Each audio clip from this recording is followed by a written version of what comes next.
Halo teman-teman, ini jawaban lagi yang kedua nih ya, seri kedua untuk pertanyaan dari webinar tanggal 7 Februari kemarin mengenai SPT orang pribadi. Buat teman-teman yang belum beli mini course-nya, kalau mau silakan beli di website sptorangpribadi.com ya. Website ke sptorangpribadi.com kalau mau beli mini course-nya. Ini kita akan menjawab lagi pertanyaan teman-teman ya. Masih ada banyak dan kita akan pecah-pecah ke beberapa video. Gua mulai dari Bapak Cahya Sumitro. Bagaimana lapor asuransi? Apa yang dilaporkan dan pelaporannya apakah dari nilai tunai tahun ke tahun? Jawabannya adalah nilai premi yang dibayar ke perusahaan asuransi. Oke. Jadi nggak usah pusing ya. Jadi nilai premi dari asuransi itulah yang dilaporkan sebagai aset harta asuransi. Kalau tahun lalu Bapak sudah lapor senilai sesuatu ya, mungkin nilai tunainya saja, maka harga nilai tunai itu ditambahkan dengan nilai premi di 2025. Dan ke depannya Bapak cukup tambahkan lagi dengan nilai premi lagi, tambahkan lagi nilai premi lagi, kurangin dengan pemotongan, mungkin Bapak ada pengambilan uang tunai contohnya. Kira-kira gitu ya, supaya nggak usah pusing nih. Orang terlalu banyak pusingin mengenai asuransi, padahal nilainya nggak seberapa. Lanjut Bapak Johan Suparto. Satu, kok istri saya sudah tidak kerja cukup lama. NPWP-nya juga sudah tidak aktif. Hanya saja istri saya ada transaksi saham. Menurut orang kantor pajak, nanti dilaporkannya di SPT saya saja sebagai pendapatan final dan tidak perlu aktivasi istri. Jawabannya betul. Itu sudah betul, Pak ya. Jadi istri biarin aja, dia non-efektif, nggak usah pusingin. Oke, lanjut. Ibu dia, jika KLU pegawai tetap, apakah boleh mengajukan MPPN? Jawabannya boleh, boleh saja. Boleh saja ya. Dan jika sudah ambil MPPN, tapi baru ubah KLU, apakah MPPN masih berlaku? Jawabannya tetap berlaku. Tetap berlaku. Jadi nggak ada masalah, Bu ya. Ibu Erina Risyadiani, kok mau tanya? Saya dapat bukti potong atas imbalan kepada pemberi jasa segala bidang. Nanti di SPT saya, ketik nilai DPP-nya di mana ya? Nilai DPP itu ketiknya di... Ya, betul-betul. Ini betul nih. Penghasilan dalam negeri lainnya. Ini betul. Ya, betul di situ. Penghasilan dalam negeri lainnya ya. Dan pilih yang apa? Pilih lainnya saja. Ya. Dalam negeri lainnya saja yang dipilih. Oke, thank you Bu Erina. Semoga terbantu. Bapak Jaya Sumitro, bagaimana lapor cash hasil penjualan saham Bursa Efek Indonesia? Terima kasih. Jika bentuknya uang tunai di rumah, maka tulis harta yang namanya uang tunai. Oke, jika bentuknya ada di sebuah rekening bank, maka tulis tabungan. Oke, jika bentuknya dibelikan saham kembali, saham lain gitu ya, eh, maka tulis ya saham di bagian kategori investasi. Gitu aja sih Pak. Intinya bentuknya apa? Bentuknya. Bentuknya di tanggal 31 Desember. Desember 2025. Bentuknya apa? Di hari itu dia bentuknya apa? Oke, thank you Pak Jaya. Bapak tampungan file. Saya ada hibah kepada anak uang tunai 1,6 M dan sudah dipakai beli ruko Juni 2025. Dokumen hibah adalah surat pernyataan hibah bermaterai dan diberi warmarking oleh notaris. Apakah ini cukup? Mungkin ditambah kakak yang saya upload ke SPT. Jawabannya cukup ya. Dan di SPT Cortex tidak perlu mengupload kakak atau akte notaris atau dokumen apapun. Nggak usah ya. Cukup disimpan di komputer internal Bapak saja ya. Nggak perlu kita kasih tahu ke orang pajak. Pagi, maksudnya nggak perlu diupload ya. Kalau kasih tahu sudah di SPT. Pagi kok, izin tanya, istri bekerja dapat bukti potong lapor masing-masing NPWP suami masing-masing ya. NPWP suami itu UMKM, tetapi bukti potong istri masuk di SPT suami tidak bisa di-delete. Jadi lebih bayar. Solusinya gimana? Apakah istri boleh lapor status PTKP gabung jadi K1? Ini jawabannya tidak ya. Jawabannya tidak. Istri selalu TK0. Oke. Status kawin ada di suami. Ini dulu ya. Jadi suaminya K1, ini K1/2. Oh ya, K1 ya. Nggak bisa di-delete ya. Kalau nggak bisa di-delete, supaya menghilangkan LB adalah dengan menambah penghasilan dalam negeri lainnya. Kira-kira seperti itu, Pak Rahel. Oke. Bapak Jamie, bagaimana cara melihat daftar harta 2024 karena saya tidak punya salinannya? Oh, oke. Satu, di Cortex SPTOP, klik menu posting. Ya, di situ akan muncul harta-harta yang sudah dilapor di SPT 2024 kemarin. Dua, cara lainnya adalah datangin ke AR, ya, minta printkan salinannya. Nah, ini mungkin lebih oke. Ibu Rini Yuvita, cara ketiga adalah masuk ke djponline.pajak.go.id. Nah, tarik e-formnya, e-form 2024, seolah mau pembetulan. Nah, tetapi tidak usah disubmit pembetulan, cukup tarik download e-formnya saja. Bisa kok itu. Ibu Rini Yuvita, kok kalau di induk ada pengurang PPh terhutang, apakah maksudnya PTKP bayar jabatan? Jawabannya bukan ya. Cuekin saja itu. Gue juga nggak ngerti. Itu kayaknya semacam zakat dan sebagainya gitu deh. Di halaman D10A, PPh telah dipotong beda dengan A1, sehingga menjadi LB, padahal di A1-nya sudah benar. Oke, PPh A1-nya berbeda. Oh, udah. Supaya nggak pusing, langsung saja ditambahkan penghasilan dalam negeri lainnya, gitu, supaya tidak LB. Udah nggak usah pusing, nilainya juga mungkin nggak terlalu besar ya. Thank you Bu Rini. Ibu Tanti Damayanti, di lampiran laporan keuangan, saldo laba itu, apabila didapat laba 2025 dan ada prefer, apakah saldo laba di input laba setelah dikurang prefer? Jawabannya tidak ya. Laba di lampiran laporan keuangan. Saldo laba ditahan. Tidak, laba ditahan sendiri dan prefer sendiri. Gitu. Walaupun dia ada di satu kelompok yang sama ya. Kalau saya sih begitu ya. Dia ada di kelompok yang sama. Jadi kalau saya munculkan dua-duanya sih di laporan keuangan ya. Oke, kalau saya gitu. Thank you Bu Tanti. Ibu Yulili, kok untuk emas fiktif, tes planningnya gimana? Emas fiktif. Apakah tiap tahun asumsi dijual sedikit-sedikit hingga ada keuntungan nanti mengurangi PTKP? Karena selama ini hanya penghasilan final. Atau langsung dihapus semua tulis satu. Oke. Atau pembetulan ke belakang yang resikonya kecil yang mana? Kalau saya bilang sih tidak ada yang resikonya kecil atau besar ya. Eh, karena eh, tidak dapat diukur. Tidak dapat diukur ini. Nah, jadi kalau saya akan cenderung mengikuti mengikuti kondisi sebenarnya gitu, yaitu dihilangkan gitu atau ditulis Rp1. Rp1 dan siap dengan argumen dan penjelasan ketika dipanggil gitu. Kalau ibu menggunakan metode jual sedikit-sedikit, itu kan satu kebohongan ditutupi dengan kebohongan yang lain. Satu manipulasi ditutupi dengan manipulasi yang lain. Jadi kita terbiasa memanipulasi sesuatu yang sudah salah. Udahlah salah, yang salah nggak kita benerin, kita menciptakan kesalahan yang baru, gitu loh. Menurut saya nggak masuk akal, gitu ya. Walaupun itu terasa lebih firm, terasa lebih nyaman, lebih aman, padahal enggak, teman-teman. Yang aman adalah yang jujur. Yang tidak jujur, walaupun terlihat wajar, walaupun terlihat cantik, gue tidak melihat itu sebagai sesuatu yang tepat. Gitu ya. Itu prinsip gue seperti itu. Thank you, Bu Yuli.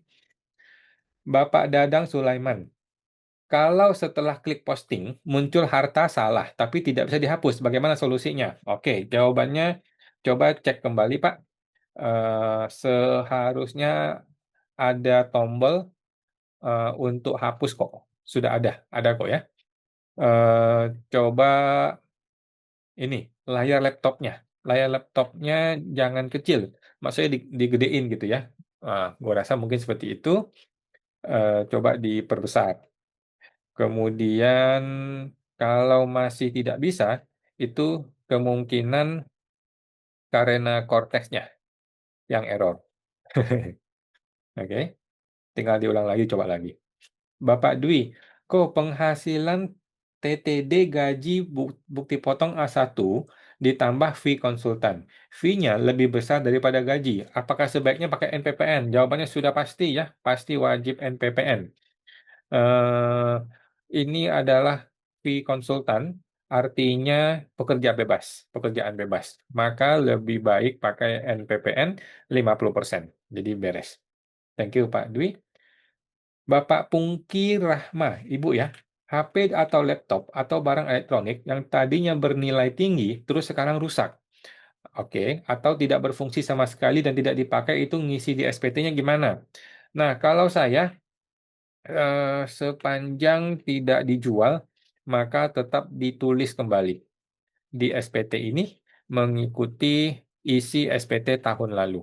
Jadi kalau tahun lalu gue lapor laptop gitu ya, ada orang lapor laptop 10 juta, ya udah tahun ini tetap dilapor 10 juta. Walaupun barangnya sudah rusak, sudah pecah kacanya, sudah nggak bisa pakai, sepanjang belum dijual, maka tetap dibiarkan seperti itu. Supaya nggak usah pusing, nggak usah mikirin yang aneh-aneh. Oke. Biasanya saya tidak lapor spesifik barang elektronik gitu. Tetapi saya lapor setara kas. Setara kas lainnya sebagai tong sampah untuk barang-barang campur aduk. Oke, thank you Bu Rahma. Bapak Eli G. Jika punya toko lebih dari satu, omsetnya kurang dari 4,8 M. Bagaimana cara isi lampiran 3B dan lampiran 3BA? Apakah dirinci? Jawabannya gabungin saja, Pak. Gabungin aja, Pak. Kalau nilainya toh masih di bawah 4,8 kan dua-duanya kan total ya. Rumus untuk menghitung pendapatan bruto yang kena pajak, ambil dari total dari 3 usaha itu ya. Jawabannya iya, totalnya ya, total untuk dihitung sebagai eh, pengurang 500 juta dan juga hitung pajaknya. Oke, thank you Ibu Eli. Bapak Ardi Lekson, tanya kok waktu PPS saya dikasih tahu oleh AR untuk mengisi nilai perolehan harta dengan NJOP saya. NJOP saja ya. Terus nasibnya gimana ya nanti? Apakah semua harta PPS harus dilaporkan ulang, termasuk harta yang diinvestasikan? Jawabnya wajib ya. Wajib dilapor ulang. SPT 2025 adalah kondisi harta tanggal 31 Desember 2025. Jadi pertanyaannya adalah barang itu masih ada atau tidak ada di tanggal 31 Desember 2025. Kalau masih ada, maka dia dilaporkan di SPT 2025. Kalau tidak ada, ya udah nggak usah lapor. Ya. Jadi SPT 2025 itu tidak terpengaruh oleh TA, oleh PPS, oleh yang lain. SPT 2025 adalah melaporkan harta per tanggal 31 Desember 2025. Sesimpel itu cara mikirnya. Oke, thank you Pak Ardi.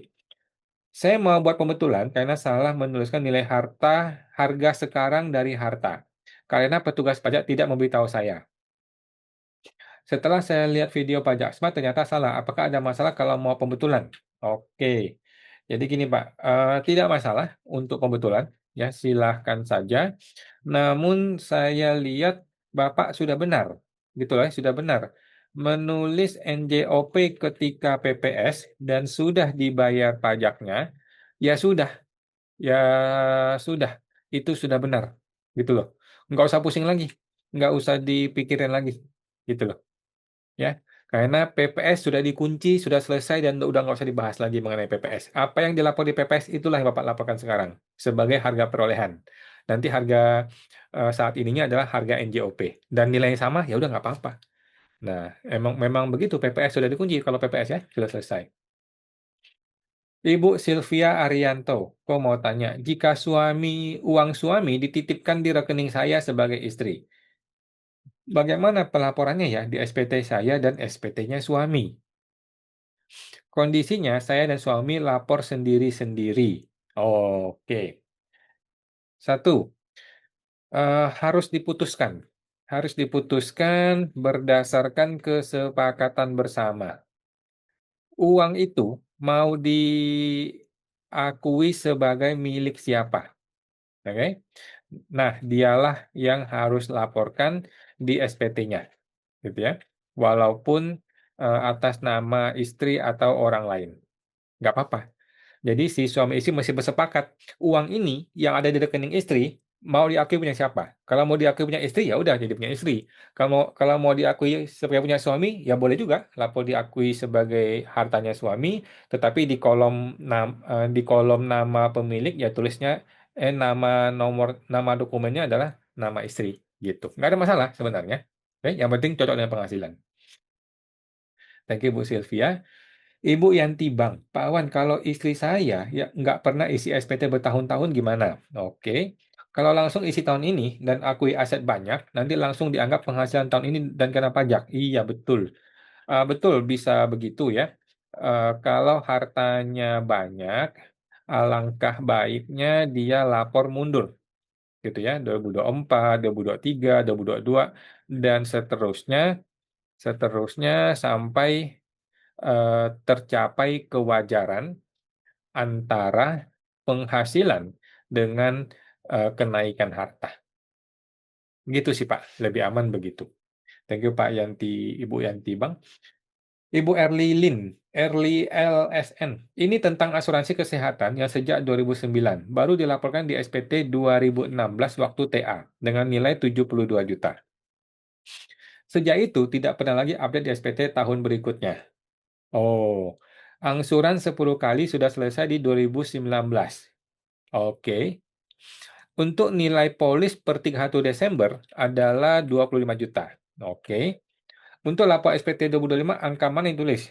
Kalau saya ya, tulis 72 juta sesuai yang sudah dilapor di SPT 2024. Kan Bapak bilang tidak update nih. Kalau Bapak bilang tidak update, berarti kan 2016, 17, 18, 19, 20, 21, 22, 23, 24, semuanya ditulis 72 juta, gitu ya. Maka 2025 pun ditulis kembali 72 juta. Udah gitu aja. Itu sampai dunia kiamat tetap tulis 72 juta. Kecuali itu polisnya ditutup, gitu ya. Nilai perolehannya berapa? Yaitu 72 juta. 72 juta. Ya, sesuai dengan TA. Dan nilai saat ini berapa? Nilai saat ini tulis 25 juta. Gitu, Pak. Apakah perlu tulis keterangan harta PPS atau non PPS? Tidak perlu, karena itu TA, bukan PPS investasi. Oke, begitu Pak Ibu Erli. Oke, thank you sama-sama. Ibu Erli, penghasilan dari sewa rumah atau tanah diisi di lampiran mana? Oke, di lampiran PPH penghasilan yang bersifat final. Kalau nomor lampirannya masih cari lagi nih. Karena ini baru banget kita juga masih belum hafal ya. Nah, nomor lampiran PPF-nya ada lampiran 2A ya. Lampiran 2A. Lampiran 2.A. Oke, thank you Pak Ibu Eli. Bapak Erwin Setiawan. Kok adakah contoh lampiran untuk mengajukan PYSTT? Lampiran untuk mengajukan PYSTT? Coba cek ke YouTube Pak ya. Ke YouTube ada banyak kok tutorial di YouTube untuk PYSTT. Coba dicek ya. Thank you Pak Erwin. Ibu Evi Yulianti, saya ada hutang di pinjaman rekening koran belum dilapor. Oke. Buat bangun gudang tahun 2019. Kalau lapor sekarang, bagaimana cara lapor penambahan hartanya? Apakah ditulis untuk bangun gudang, tahun perolehannya diisi 2019 atau 2025? Oke. Satu, di bagian harta ditulis ada gudang. Oke, ada gudang tahun perolehan 2019. Di bagian hutang itu tulis hutang bank atau hutang apa gitu ya. Tahun dimulainya 2019. Oke, nilainya sama. Nilainya sama supaya tidak supaya tidak menyebabkan perubahan harta bersih. Saya rasa seperti itu. Oke, thank you Bu Evi, semoga terbantu. Dr. Susilawati, kalau di daftar harta bertahun-tahun sebelumnya ada tambahan bangunan dengan tahun-tahun tertentu. Tahun sebelumnya ada tambahan bangunan dengan tahun-tahun tertentu. Sebaiknya tetap seperti itu atau digabung. Kalau tidak digabung, kesannya properti banyak, padahal tambahan bangunan. Mohon masukannya. Oke, jika itu adalah satu unit sertifikat yang sama, ya, satu unit PBB yang sama, maka digabung saja menjadi satu item ya, satu baris gitu. Jika sertifikatnya pecah, nah maka ikuti jumlah sertifikat. Kalau 3 sertifikat berarti 3 baris gitu ya. Jadi menurut saya sih lebih cenderung ikuti sertifikat. Oke, thank you Bu Susilawati, semoga terbantu. Bapak Chandra, untuk kasus pajak orang tua meninggal sudah lewat 3 tahun lalu dan tidak punya MPP. Oke, warisan berupa tanah bangunan. Apakah bisa mengurus SKB dan bagaimana prosesnya? Bisa dicoba ya, bisa dicoba minta dibantu notaris. Biar notaris yang ngurusin, dia yang lebih paham tuh. Mesti ngomongin ke kantor pajak, mesti ngomongin ke PPAT, ngomongin ke apa Badan Pertanahan dan sebagainya. Ya, bisa dicoba ya. Harusnya masih bisa untuk notaris untuk warisan. Jika belum proses balik nama, apakah yang menerima waris sudah diwajibkan input di daftar harta pada SPT tahunan? Jawabannya iya, wajib. Input saja ya karena warisan sudah terjadi. Jadi walaupun dokumennya belum, tetapi eh, transaksi warisannya sudah terjadi, gitu ya. Kejadiannya sudah terjadi. Atau tunggu proses balik nama terlebih dahulu, jangan tunggu balik nama, langsung dilapor sekarang, gitu. Kalau balik nama belum tentu kapan balik nama ya, belum tentu tahun depan, bisa aja 30 tahun lagi baru balik nama. Jadi sebaiknya segera diakuin saja.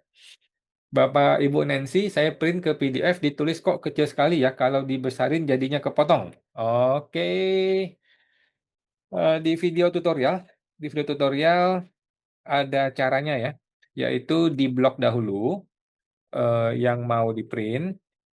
Oke, kemudian pilih selected area. Nah, barulah di print. Oke, gua kasih contoh ya.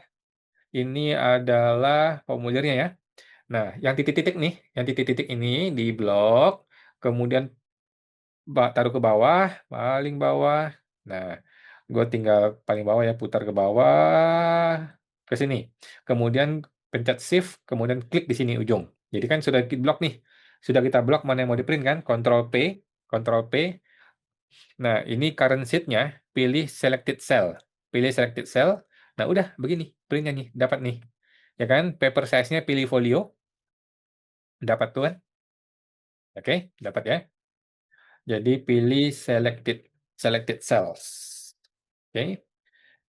Bapak Andrew, apabila omset yang dilaporkan pada PPh UMKM 0,5% lebih besar daripada yang sebenarnya di penjualan online marketplace karena ada penghasilan dari sewa bulanan rumah tinggal dan penjualan offline. Apakah ada potensi pemeriksaan karena omset di marketplace tidak sesuai? Jawabannya tidak masalah, Pak. Tidak masalah. Ya, kita tetap siap dengan pemeriksaan.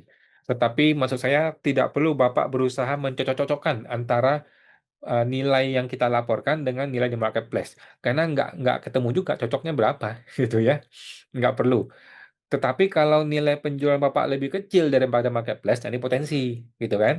Tetapi kalau nilai yang lebih besar ya nggak apa-apa gitu. Thank you Pak Andrew.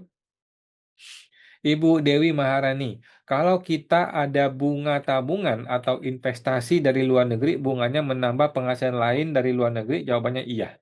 Gitu, sudah ada ya, sudah ada kolom khusus penghasilan dari luar negeri. Thank you Bu Dewi. Bapak Anwar Alif, kertas kerja versi yang terakhir yang mana ya? Yang versi 8, versi R8 ya, versi R8. Kalau saya sudah pernah simpan versi bulan lalu, bagaimana cara update ke versi terakhir? Eh, Versi terakhir ya. Satu, Bapak gandakan dulu, Bapak gandakan dahulu yang versi terbaru ya, versi terbaru, kemudian buka versi lama, Cukup copy bagian hartanya saja ke versi baru. Nah, yang lain eh, yang lain menyesuaikan, menyesuaikan sih. Gitu sih Pak. Tapi saya rasa nggak terlalu banyak perbedaannya, gitu ya. Oke,